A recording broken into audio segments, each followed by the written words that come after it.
जय Hind defence lovers. आज की टॉप हेडलाइंस कुछ इस प्रकार है। भारत के UAV launch precision guided missile के ट्रायल्स हुए कंप्लीट। भारतीय सेना की सर्विस में शामिल होने से पहले सूर्य अस्त्र रॉकेट के फायरिंग ट्रायल्स। आर्मी बनाएगी ड्रोन्स की एक सेपरेट स्ट्रीम। जीआरएस ने लॉन्च करी भारत की पहली नेक्स्ट जनरेशन की ऑफशोर पेट्रोल वेसल। और यूएस के ऑफिशियल रिपोर्ट के मुताबिक ऑपरेशन एपिक फ्यूरी में अमेरिका ने खोए अपने 42 हाईटेक एयरक्राफ्ट।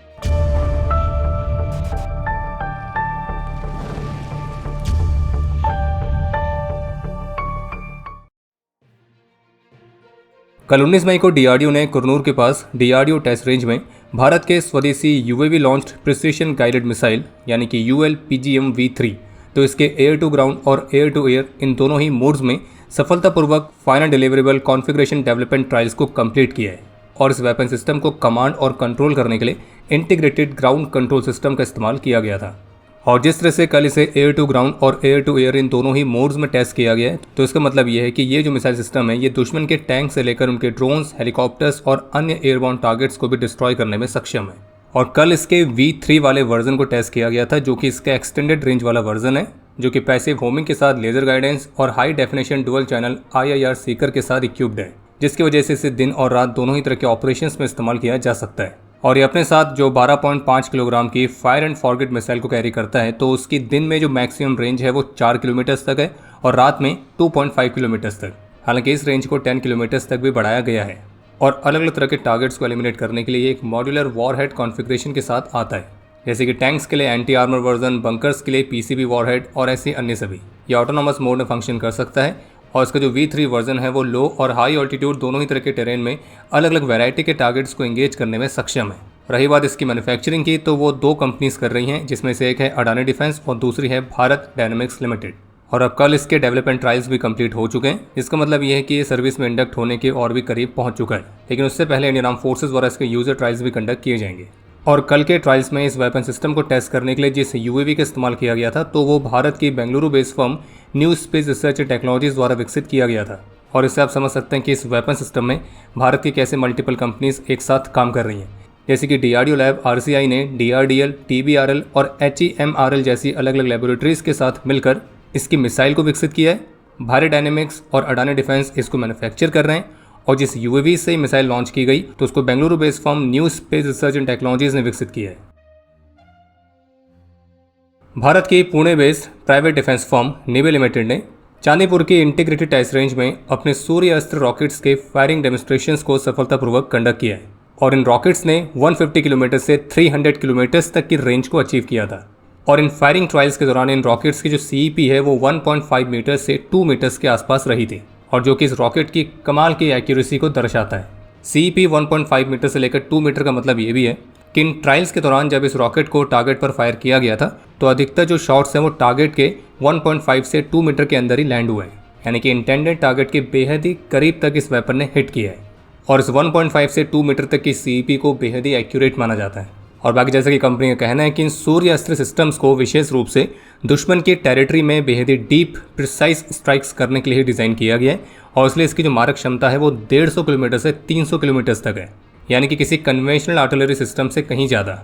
और ये जो पूरा सिस्टम है ये यूनिवर्सल लॉन्च आर्किटेक्चर के साथ है, जिस वजह से इसमें आप मल्टीपल टाइप्स के रॉकेट्स और मिसाइल्स को इस्तेमाल कर सकते हैं, यानी कि बिना किसी हार्डवेयर मॉडिफिकेशन के एक सिंगल प्लेटफॉर्म से सेम प्लेटफॉर्म से अलग अलग म्यूनिशंस को डिप्लॉय किया जा सकता है। और इसका जो लॉन्चर है वो लॉइटरिंग म्यूनिशंस और कामिकाज़े ड्रोन्स को भी 100 किलोमीटर्स तक की दूरी तक डिप्लॉय करने में सक्षम है।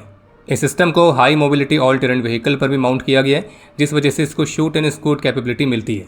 और भारतीय सेना ने ऑलरेडी इमरजेंसी प्रोक्योरमेंट पावर्स का इस्तेमाल करके निवे लिमिटेड से इन रॉकेट्स के लिए डील भी साइन कर रखी है, जिसकी वैल्यू लगभग 293 करोड़ रुपीज़ थी।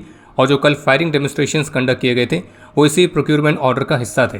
लेकिन इससे पहले कि अगर आप ये समझ रहे हैं कि ये सूर्य अस्त्र क्या भारत की पूरी स्वदेशी टेक्नोलॉजी है, तो ऐसा नहीं है। असल में जो सूर्य अस्त्र है वो इजरायली फर्म एल्बिट सिस्टम की पल्स टेक्नोलॉजी पर आधारित है। और इसे टेक्नोलॉजी कोलैबोरेशन एग्रीमेंट के अंडर निवे लिमिटेड द्वारा भारत में मैन्युफैक्चर किया गया है। तो इसलिए आप इसे एक फुली इंडिजिनस सिस्टम नहीं कह सकते हैं। ये एक्चुअल में भारत में मैन्युफैक्चर किया गया इजरायली टेक्नोलॉजी पर आधारित एक सिस्टम है। बाकी इसके काउंटर में अगर पूर्ण रूप से स्वदेशी रॉकेट सिस्टम की बात की जाए, तो उसके लिए DRDO का पिनाका रॉकेट सिस्टम ऑलरेडी सबसे बेस्ट परफॉर्म कर रहा है और उसके और भी एडवांस वेरिएंट पर काम किया जा रहा है।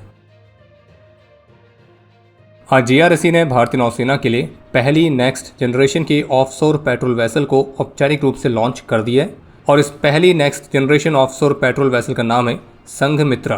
और इस पर बात करते हुए ऑफिशियल्स का कहना था कि इस शिप का जो स्पेशल फीचर है वो है वेरी हाई इंड्योरेंस और ये शिप्स एक्सटेंडेड ड्यूरेशंस के लिए ऑफशोर मिशंस को परफॉर्म कर सकती है। इसके अलावा एक अपडेट ये है कि भारतीय नौसेना का जो P-75I प्रोग्राम है जिसके तहत 6 advanced conventional attack submarines Bharat में बननी है, लेकिन लेटेस्ट रिपोर्ट के मुताबिक अब आखिरकार ये फाइनल फेज की तरफ मूव कर रहा है और सितंबर के महीने तक इसके लिए फाइनल क्लियरेंस सरकार की तरफ से मिलने की उम्मीद है। खैर अभी भी उम्मीदें की जा रही है, कंफर्म कुछ नहीं है। इसके अलावा एक अपडेट यह है जिसमें ET नाउ न्यूज़ की तरफ से रिपोर्ट जारी करके बताया गया है कि जो भारतीय सेना है वो अब रिमोटली पायलटेड एयरक्राफ्ट सिस्टम्स या UAVs के लिए एक सेपरेट स्ट्रीम को क्रिएट करने पर विचार कर रही है। और इस सेपरेट स्ट्रीम वाली योजना का मतलब है कि लद्दाख, जम्मू कश्मीर, वेस्ट बंगाल, असम तो इन क्षेत्रों में 5 बटालियंस को तैनात करना, हर एक में दर्जनभर ऑफिसर्स और 120 अदर रैंक्स के ट्रूप्स शामिल रहेंगे। और ये भी कहा गया कि इस योजना पर काम ऑलरेडी शुरू हो चुका है। कहने का मतलब ये है कि जो आर्मी है वो एक डेडिकेटेड ड्रोन स्ट्रीम को बना के अपने ड्रोन वॉरफेयर कैपेबिलिटीज़ को एक्सटेंड करने पर काम कर रही है, जिसमें specialised drone officers, dedicated drone battalions, UAV warfare के लिए सेपरेट ट्रेनिंग और ऑपरेशनल स्ट्रक्चर्स ये सभी शामिल रहेंगे। और आर्मी ये भी चाह रही है कि जो ड्रोन है वो केवल एक सपोर्ट एसेट ना रहें बल्कि एक कोर कॉम्बैट आर्म बने। और हाँ, बाकी एक और अपडेट है कि ANI के साथ एक्सक्लूसिव इंटरव्यू में defence production secretary mister Sanjeev Kumar की तरफ से इस बात पर विश्वास दिखाया गया है कि इस फाइनेंशियल ईयर में भारतीय वायुसेना को तेजस मार्क 1 फाइटर्स रिसीव होना शुरू हो जाएंगे। उनका यह कहना है कि जो प्रोडक्ट है वो 90% रेडी है, बस जो 10% बचा हुआ है। तो डिफेंस प्रोडक्शन सेक्रेटरी के मुताबिक वो डेवलपमेंट का एक छोटा सा हिस्सा है। सर्टेन वेपन्स का इंटीग्रेशन भी ऑलमोस्ट हो चुका है, लेकिन अभी पूरी तरह से होना बाकी है। इसके अलावा उन्होंने ये भी बताया था कि कैसे फॉरेन नेशंस की तरफ से भी तेजस फाइटर्स की खरीद को लेकर इंक्वायरीज आई थी, लेकिन भारत सरकार ने पहले भारतीय वायुसेना की जरूरतों को पूरा करने वाली चॉइस को चुना है। इसके अलावा दूसरी कंट्रीज के साथ ब्रह्मोस और पिनाका रॉकेट्स की डील पर भी जो बातचीत है वो एडवांस्ड स्टेजेस में चल रही है और इन वेपन सिस्टम्स की अच्छी खासी डिमांड है। आज 20 मई से मेघालय के उमरोई मिलिट्री स्टेशन में भारतीय सेना ने अपनी तरह की पहली मल्टीलेटरल मिलिट्री एक्सरसाइज जिसका नाम है प्रगति 2026 तो इसकी शुरुआत कर दी है। और इसमें 12 फ्रेंडली नेशंस की आर्मीज पार्टिसिपेट कर रही हैं और उन देशों में शामिल हैं Bhutan, Cambodia, Indonesia, Laos, Malaysia, Maldives, Myanmar, Nepal, Philippines, Seychelles, Sri Lanka और वियतनाम। यह लगभग 2 सप्ताह की एक्सरसाइज होने वाली है जिसमें सेमी माउंटेनियस और जंगल टेरेन में काउंटर टेररिज्म ऑपरेशंस पर मुख्य रूप से फोकस किया जाएगा। इसके अलावा एक मामला ये सामने आया है कि मंगलवार को CBI ने ईस्टर्न कमांड में आर्मी ऑर्डिनेंस कोर के साथ पोस्टेड एक कर्नल रैंक के ऑफिसर को गिरफ्तार किया और इन पर आरोप यह है कि इन्होंने कानपुर बेस्ड डिफेंस सप्लायर से रिश्वत लेके टेंडर को मैनिपुलेट किया था और सब स्टैंडर्ड के सैंपल्स अप्रूव किए थे और इन्हें 50 लाख रुपए की रिश्वत लेने के मामले पर गिरफ्तार किया गया। और मीडिया रिपोर्ट्स के मुताबिक इन्हें कोलकाता में कस्टडी में लिया गया था और अब आगे के इंटेरोगेशन के लिए उन्हें दिल्ली लाया जाएगा। और ये भी आरोप है कि जो ऑफिसर है ये कानपुर बेस्ड ईस्टर्न ग्लोबल के साथ बहुत ही क्लोजली एसोसिएट था। आज बुधवार को पाकिस्तान के मियाँवाली डिस्ट्रिक्ट में पाकिस्तानी एयरफोर्स का एक ट्रेनर जेट क्रैश हुआ है जो कि अपने रूटीन ऑपरेशनल ट्रेनिंग मिशन पर था। और मीडिया रिपोर्ट्स के मुताबिक एयरक्राफ्ट के जो दोनों पायलट्स थे वो सेफली इजेक्ट होने में कामयाब रहे थे और ग्राउंड पर भी फिलहाल कोई कैजुअल्टीज़ की रिपोर्ट नहीं है। लेकिन जो एयरक्राफ्ट क्रैश हुआ है वो कौन सा था तो इसके बारे में फिलहाल अभी कुछ भी स्पष्ट नहीं है, क्योंकि कुछ का मानना है कि ये चेंगडू J7 था जो कि कुछ और नहीं बल्कि MiG-21 की चाइनीज़ कॉपी है और कुछ का ये कहना है कि ये पाकिस्तान का जंग फाइटर यानी कि JF-17 था।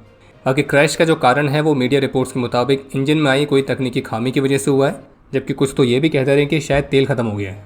और खैर अगर मजाक से हटकर बात करें तो फिलहाल अभी पाकिस्तान की तरफ से ऑफिशियल बयान आना बाकी है कि क्रैश किस वजह से हुआ है और किस एयरक्राफ्ट का हुआ है। बाकी जो मियाँवाली है वो पाकिस्तानी एयरफोर्स के MM आलम बेस का घर है और ये पाकिस्तान के प्रमुख एयरफोर्स ट्रेनिंग सेंटर्स में भी आता है। लेकिन हाल ही के वर्षों में यहाँ पे मल्टीपल क्रैश के इंसिडेंट्स विटनेस किए गए।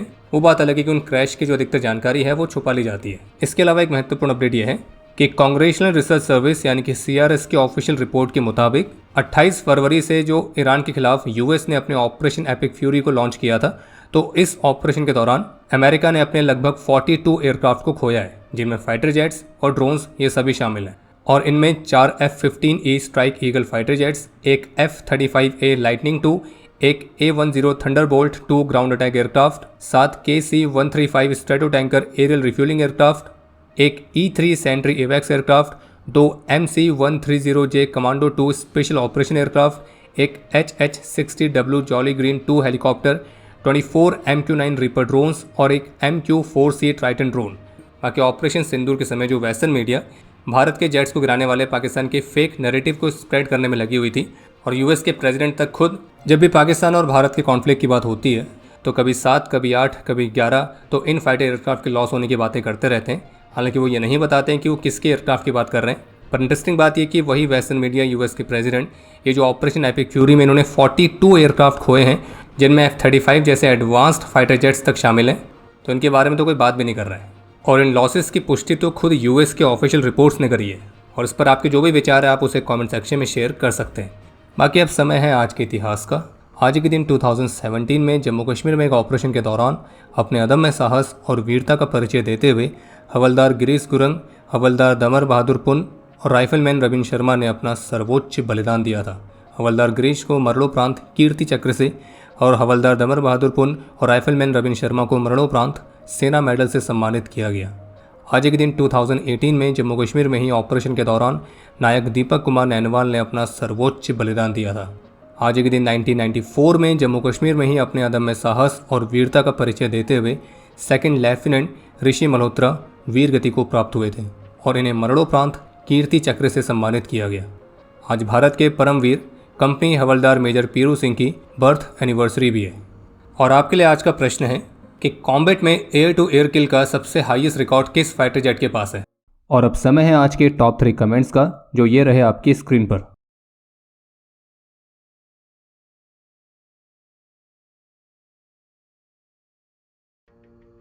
उम्मीद है आपको आज का एपिसोड पसंद आया होगा। पसंद आया तो वीडियो को लाइक करना ना भूलें। आपके कोई भी सुझाव या सवाल हो तो उसके लिए कमेंट सेक्शन ओपन है। और अगर आप डिफेंस रिलेटेड और भी एक्सक्लूसिव कंटेंट में दिलचस्पी रखते हैं तो आज ही प्ले स्टोर से डिफेंस स्क्वाड की सुपर ऐप को डाउनलोड करना ना भूलें। और अगर आप चैनल पर पहली बार आए हैं तो squadron.in पे जाके हमारे नए डिज़ाइंस को भी चेकआउट जरूर करें। बाकी जल्द मिलेंगे नए एपिसोड के साथ। तब तक के लिए जय हिंद, जय भारत।